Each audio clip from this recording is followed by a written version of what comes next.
Sa nakaraang video ay napag-usapan nga natin ang ilan sa mga astigin at mababangis na players ng Gilas Women's Team.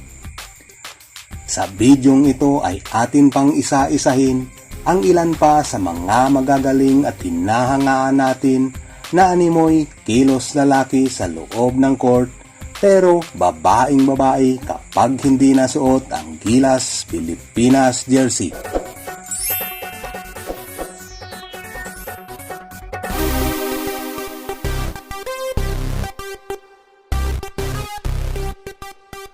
Unang-una ay ang matangkad na guard ng ating kupunan na si Kate Colleen Bobadilla. Nagsimula ang serbisyo nito sa Gilas mga boss noong 2022 FIBA Under-18 Women's Asian Championship sa Division B. Isa siya sa mga top scorer ng Gilas sa tournament na iyon, kung saan may isang laro na umiscore ito ng 22 points. Kabilang din siya sa lineup ng Gilas Pilipinas na nagkampiyon sa kauna-unahang Pinoy Liga Women's Cup. Sa finals game ay pinangunahan niya ang kupunan at umiscore ito ng 19 na puntos. Kasama din siya sa binuong lineup para sa William Jones Cup noong nakaraang taon. Lahat tayong mga Gilas fans ay naging saksi at napahanga sa galing at sa magagandang naipakita sa loob ng court ng isa sa maaasahang guard ng Gilas Pilipinas. Pero, teka, kung hinahangaan natin siya sa loob ng basketball court na suot ang Gilas Pilipinas jersey, mas lalo mo siyang hahangaan kapag hinubad na niya ang kanyang pambansang uniforme.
Pangalawa sa Gilas player na ating pag-uusapan ay ang isa sa maaasahang forward ng Gilas na si Lona Usar.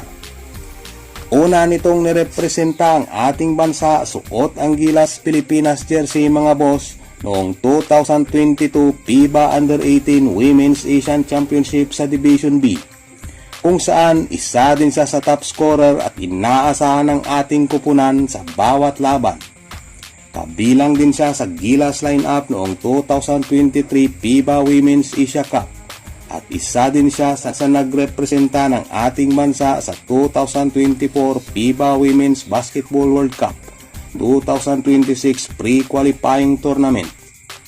Bukod pa dyan, isa din siya sa bumuhat ng koponan sa Pinoy Liga Cup kung saan nakuha ng Gilas Pilipinas ang championship title.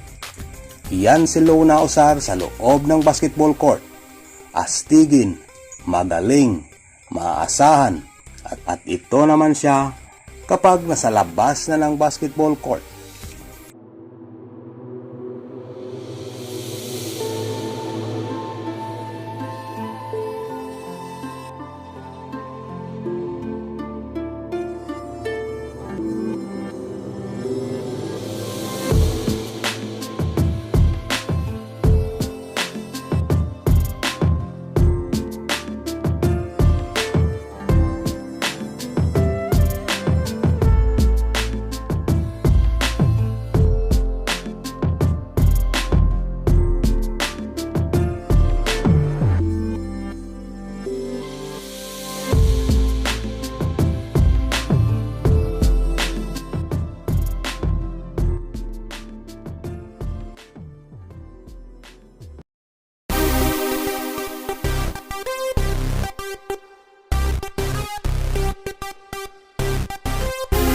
Isa si Julsen Empreso sa Gilas squad na nagwalis at nagkampiyon noong 2024 FIBA Women's Yaba Qualifier at sa FIBA Women's Asia Cup sa Division B.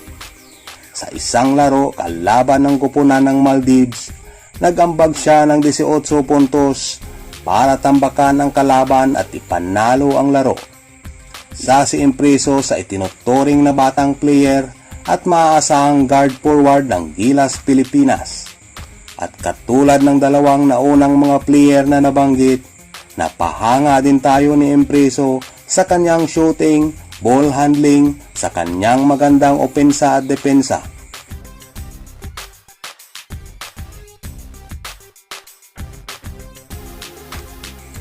Yan si Julsen Empreso sa loob ng court at ito naman siya kapag nasa labas na ng basketball court.